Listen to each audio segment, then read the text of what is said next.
Que pensent les Européens de l'utilisation de l'IA dans l'enseignement? Une étude Eurobaromètre révèle que plus de la moitié des sondés de l'Union européenne estiment que l'intelligence artificielle représente à la fois des opportunités et des risques dans l'enseignement. C'est en Finlande et en Estonie que les avis sont les plus positifs. En moyenne, les hommes sont plus enclins que les femmes à penser que l'IA peut améliorer l'enseignement et que la communauté éducative ne devrait pas hésiter à l'expérimenter. Les sondés les plus jeunes, de 15 à 24 ans, y sont aussi plus enclins que leurs aînés. Près de 8 sondés sur 10 sont favorables à ce que les enseignants soient dotés des compétences nécessaires pour comprendre et utiliser l'IA.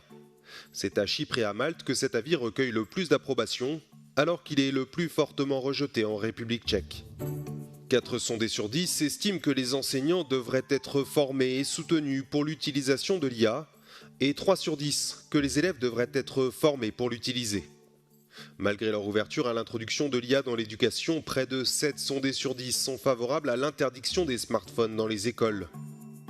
Une opinion majoritaire, en phase avec l'introduction ces dernières années en Europe de mesures visant à encadrer l'usage des appareils numériques dans les écoles.